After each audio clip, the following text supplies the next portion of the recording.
So I'm going to point this out from personal experience, as well as, working with the clientele that I do. There is something really beautiful if you're on a healing journey in inviting the people that you love in for support, for perspective, because all you've got is your own. And if you're trying and working towards healing something very specifically, especially if you're working on triggers, asking the people in your environment that you trust, to gently, again, call you in. I don't use calling out because that sounds like we're trying to isolate and put something, and I don't know, it has a little undertone of shame and guilt and blame for me, and I don't like using that. So I say call people in, but ask them for perspective.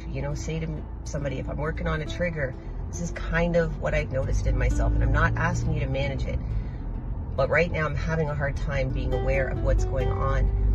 And having that group perspective and conversation, or even having someone else in it, it can feel a little bit challenging at times, feeling like with couples and families that someone else is in there trying to navigate a communication system that should be relatively comfortable and easy and safe in a family and or co-working environment with friends.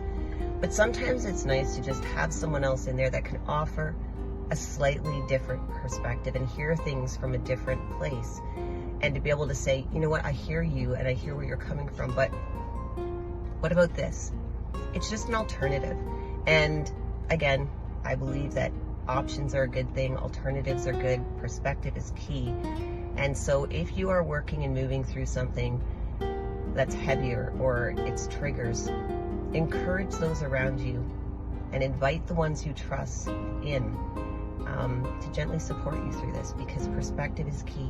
And when we're kind of in a negative space or a low vibing frequency, that's kind of what we pull in and focus on, whether we mean to or not, until we switch our brain space, our path, start listening from our heart, not our head.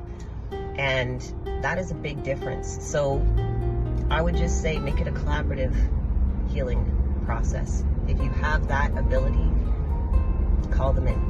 And in case you forget, I will be right here to remind you.